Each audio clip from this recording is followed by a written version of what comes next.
Welcome to Film Forum Presents, a podcast featuring special live events recorded at our theater located at 209 West Houston Street in downtown Manhattan.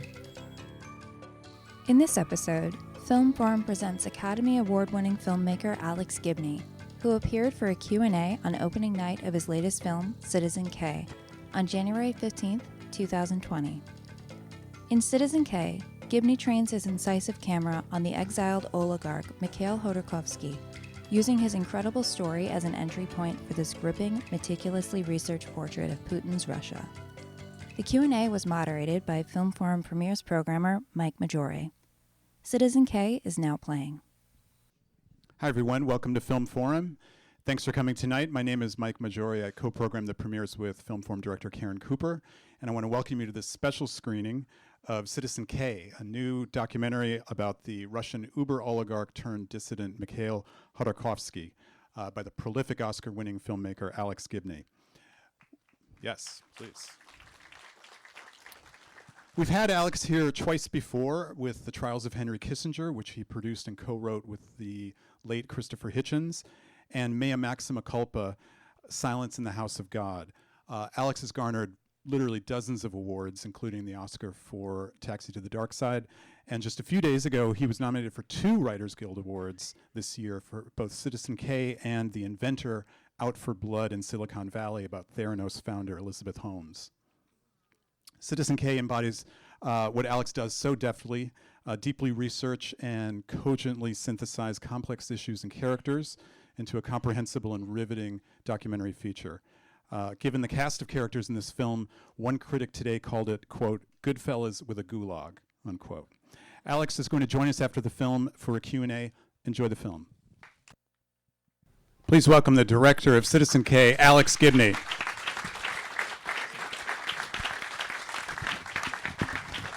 Thank you. Welcome back, Alex. Thank you, Mike. Thanks for coming. Always a pleasure to be here. Yeah. Well, you know, one trait of all of your films is that you seem to be attracted to very complicated, difficult people and subjects, especially in the last few years, I would say. Yeah. What exactly drew you to telling this story now? Well, I mean, after 2016 and the rumors of Russian interference in the U.S. election, it did strike me that we didn't know much about Russia. And I thought it would be interesting to make a film about Russia, and particularly how power worked there. And along the same time, you know, 2 of my producers, P.J. Van Sandvik and John Batzik, had been following Khodorkovsky's story and said, you might be interested in this guy. He's a pretty compelling character. And I knew a little bit about him, but not that much, to be honest with you.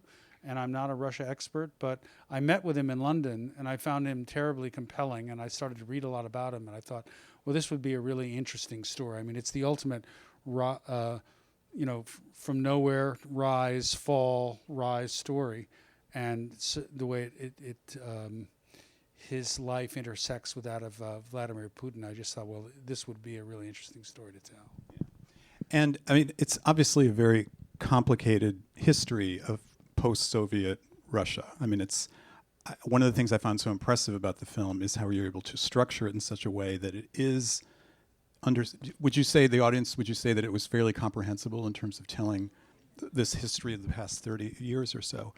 I know you worked with a very sharp editor, Mikey Palmer, and I'm just curious to hear how the 2 of you worked together on piecing this material in such a riveting and you know, lucid way. You're right. Mikey is a great editor. We'd worked together before on a film I did about Steve Jobs, The Man in the Machine, and like that film, you know, that film was one where we were taking, created a structure in terms of doing a biography of someone's life where there were certain sort of chapters that revolved around other people and tried to make it a kind of unconventional weave. This one was really challenging in the sense that we really did want to tell the story of Russia, but never depart too much from the story of Khodorkovsky, and how to get that exactly right. The other thing we didn't want to do is we didn't want to make it a straight, okay, let's go back to the beginning of Khodorkovsky's life. And now, he's 6 now he's 12. That seemed utterly uninteresting to us, and how to keep the present alive while we kept dipping back into the past. So, we had at one point what we thought was a haiku-like 4-hour version, which we thought we couldn't cut a frame out of, but we kept working at it. And it's just finding, the hard part was figuring out which parts of his life to treat, what angles in Russian history seemed compelling within the context of his story, and that of Vladimir Putin's story, who becomes a kind of key, secondary character. So it just, the trick was boiling it down over time, to be able to find a structure that seemed to make sense, because it's not a straight history of Russia wouldn't have been interesting to us, but a straight story about Khodorkovsky wasn't that interesting to us either. It was the mix of the two that was important in trying to get that right. And I found the tone felt very much like a political thriller. And, I think part of that is, I think it's an incredible score, music score, and it's obviously rich with archival footage. But there's also this kind of, a lot of the subjects are introduced almost like they would have been in City of God or Goodfellas. It's just like a rogues gallery. Goodfellas from the Gulag, isn't that what the Wall Street Journal was? And I think that that was very much by intent, and we really wanted a score that would be out front. Actually, one of our influences in a way was Sergio Leone. Once Upon a Time in the East is how we were thinking about it for a while, and this idea that because Once Upon a Time in the West was a Marxist Western. Well, this was kind of like a capitalist Eastern, and we really wanted to embrace the kind of pulpy genre quality of that peculiar period in the 90s in Russia, where everything was up for grabs. You can't really understand it by treating it earnestly and without a sense of either pulpy crime or irony, because it was so outrageous and bizarre. And so we felt that we would lean into that.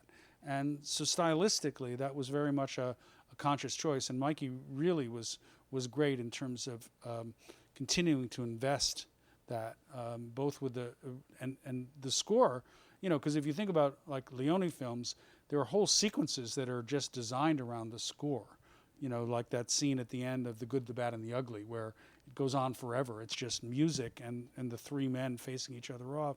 There was this idea that the music would help to carry this piece in a way that would also reflect the character of the place. All that great Russian music, and there's so much about the story that also has to do with recalling a kind of glorious past, and yet in that music itself is all sorts of evident irony, even in its sort of glory and grandiosity. So anyway, we're having fun. We thought we'll have fun with this, even though the themes themselves are very serious. Right. You certainly have fun with the privatization commercial. Well, that voucher commercial, when that landed on our lap, it was just beyond belief. Yes. Yeah. I'm just also wondering what it was like to be interviewing Khodorkovsky in London, given the fact that he is a marked man, and certainly other Russians who have met with horrible fates in London in exile. What is his? How did that feel to actually interview him there, and what did he share any of his feelings about this situation with you? Well, interviewing him felt perfectly safe. We were in a studio, and all those interviews actually were shot against green screen. We added the backdrop later, but so that felt very safe, and it was intentionally that way. I thought, okay, in an enclosed environment without too much distraction, maybe we'll get some work done. And I did 4 days of interviews with him before I went to Russia, and then 4 days after I got back. But what was more intriguing to me was walking around London with him. I mean, we weren't riding around in his Ferrari, with 2 cars of security forces in front and behind. That scene at the beginning of the film where I'm kind of huffing and puffing trying to keep up with him as he's got his backpack on his back, I've got mine on mine. That's how he traveled around London, and it is true by some accounts there is a kill order on Khodorkovsky, but at least when he's out by himself, there's no security around. Sometimes when his family shows up, you can see a lot of security, but when he's out by himself, no. And I think his view is that if they're going to kill me, they're going to kill me, and I'm not going to live my life in fear. And that's partially the macho Khodorkovsky, but it's also partially the guy who spent all that time in prison not knowing if he was ever going to get out. And I think there's a sense of you have to live life in the moment, or else you end up eating yourself alive. And on the other side, how was your experience shooting interviews in Russia? Did you have any difficulty with the government? The only difficulty we had was we had a lot of the official interviews with either oligarchs or government officials, which we had scheduled, were all canceled at the last minute. With the exception of a few people like Navalny, Igor Malyshenko, who sadly committed suicide not too long after the film was completed.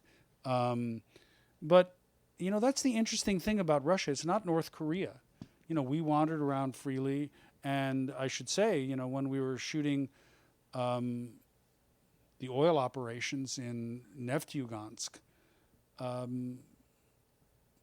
we didn't ask official permission. We just went and did it. Now, mind you, it helps when you go out at 5 o'clock in the morning when it's 20 degrees below zero. There are not a lot of guards who are like, well, I'm really going to make sure to take the extra effort to protect the oil. No, they're not there. But there's a kind of loopiness, a sort of bend to the system that I think is partially incompetence and partially intentional. That said, when you go to Russia, we went, and I had been there before shooting a film called 0 Days about cyber war.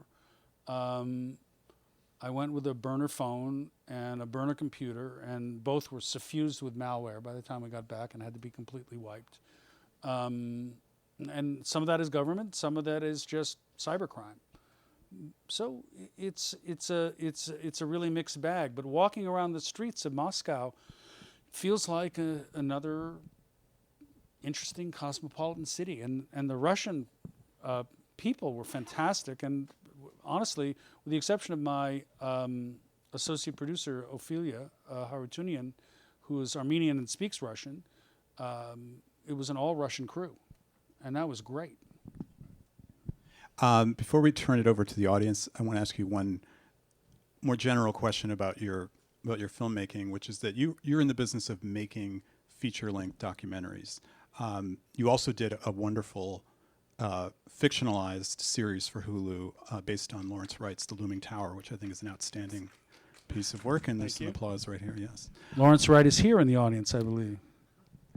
Yeah, he is. I saw him with my own eyes. But there's a trend, obviously, with many streaming companies to be making serialized or episodic documentaries, telling stories in 6 hours, 8 hours, 10 hours. Do you have any feelings about that? Do you feel that this is a trend that you would stay away from, or not necessarily? As my editors will tell you, I'm not a stickler for trying to make things shorter. So I think sometimes it can be very valuable. Sometimes it becomes self-indulgent. But I kind of like actually the expansion of time, both in the dramas now that you see on television, where you can, like Looming Tower, where you're able to explore characters over a broader expanse of time. But also sometimes in some docs are useful that way. I've done a number, the Frank Sinatra doc I did was 4 hours, which was really fun to do at that length. And at the same time, there is a great joy in working a film down to a length close to, say, 2 hours. This one, mind you, is slightly over. Where the process of condensation really is a valuable one. And you end up moving the extraneous stuff to the side. When I did the doc on Scientology, Going Clear, we had what I again thought was a haiku-like 4-hour cut, but HBO was prevailing on me to get it down, and I think actually in that case, while there was a lot more story to tell, and Larry and I are kind of interested in exploring that maybe in either a scripted or an unscripted way in the future, getting it into that condensed dramatic form was important, I think. So to answer your question, I'm not dogmatic about it. I think it can be great, but there's a value in terms of digging, meaning telling stories over a longer period of time, but also digging down and trying to sculpt a shorter narrative can be important and disciplined. Okay, we have some time for questions from the audience. There's someone on the side here. If you could just wait for the microphone so everybody can hear you.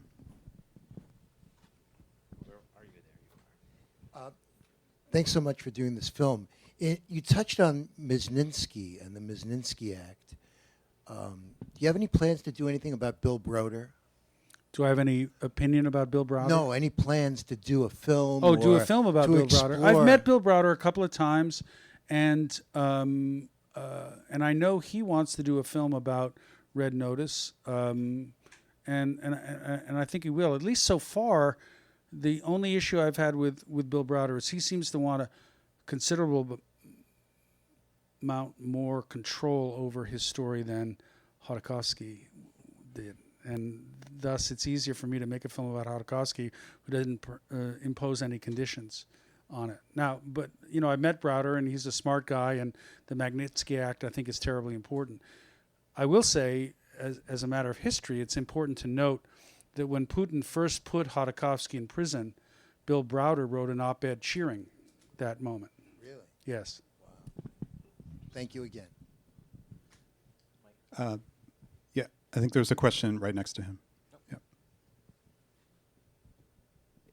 So my question, it's more of maybe a comment. We're watching this beautiful film tonight. It was great. Thank you. On the same day that we're hearing that the Duma in masse resigned because of what's likely to take place in 2024. So there's a terrible irony to this. Agreed. And I haven't really been able to take on board fully. I knew that Medvedev resigned. I haven't been able to take on fully on board the idea of what that's going to mean. But I agree. It's a terrible irony and not unpredictable. I mean, Derek Sauer wonders about it here. Will Putin want to go on forever, as the head of Russia, just like Xi in China? And it's hugely concerning. There's a question right here on the aisle. We'll work our way over that one. Did Khodorkovsky kill the mayor? I don't think so. I did spend some time digging down that story. And I don't think he killed the mayor, and I don't think he ordered it. I mean, that's my personal opinion. I present, not that I'm aware of. I do know that there was a lot of, look, Yukos was a tough company, and as Derek Sauer refers to, there were people, brandishing Kalashnikovs, in long leather coats, standing around the lobby of the Yukos building. And there was a certain amount of violence surrounding Yukos. How much of that was ordered from the top? How much of it just happened? How much of it was part of the ruthless security forces the Yukos employed? It's hard to say. But at least in the case of the mayor, I'm fairly certain that Khodorkovsky neither ordered it nor committed the murder. But it's entirely possible that somebody from Yukos did the murder as if to please the boss, which is not unlike what has happened with Putin also, and in the case of, say, Nemtsov and possibly the Skripal. So it's hard to know. Anyway, that's a long-winded answer to your question. There's one over here. Yeah, in the third row. Right. Okay, then we'll come to you. Well, the film mentions the case of Berezovsky and how he was found either strangled or hanged. And I couldn't help thinking of another wealthy man who was found dead not far from here.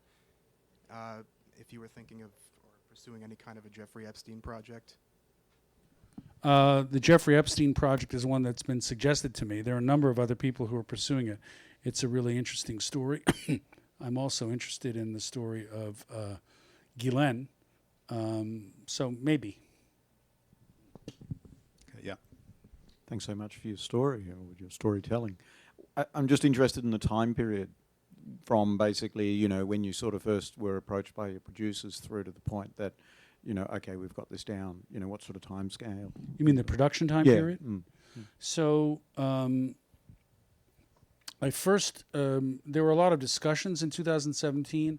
I first interviewed Khodorkovsky in the fall of 2017. I went to Russia in 2018 during election theater season, and then interviewed Khodorkovsky again in the spring of 2018, and then spent the rest of the time until I think we finished the film.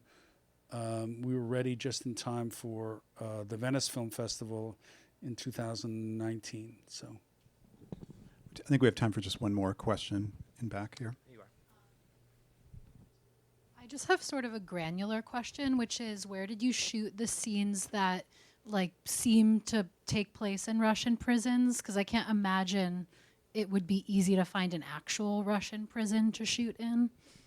So a double answer to that. Some of the exteriors we shot of the actual prison in Krasnokomensk, but from afar. The shots, the sort of the more interior shots of Russian prisons were in fact shot in Russian prisons for murderers by a friend of mine, Mark Franchetti, who's listed in the film. And so he, so long as we didn't show faces, he allowed us to use some of that footage to convey the vibe of a far-flung Russian prison. So you get the sense of it, even though it was not the same prison from the interior anyway that Khodorkovsky spent his time. Before we let you go, can you tell us about anything that you're working on right now?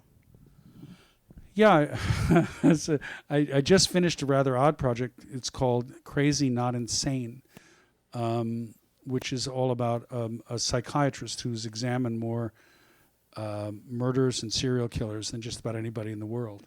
And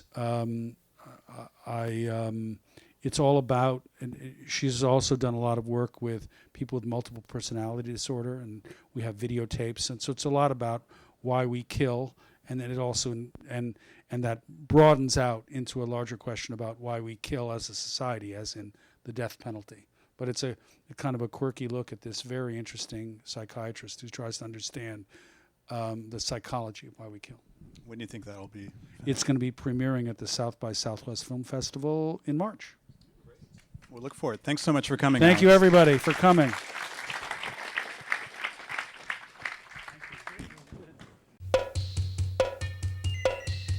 Special thanks to Greenwich Entertainment for making this event possible.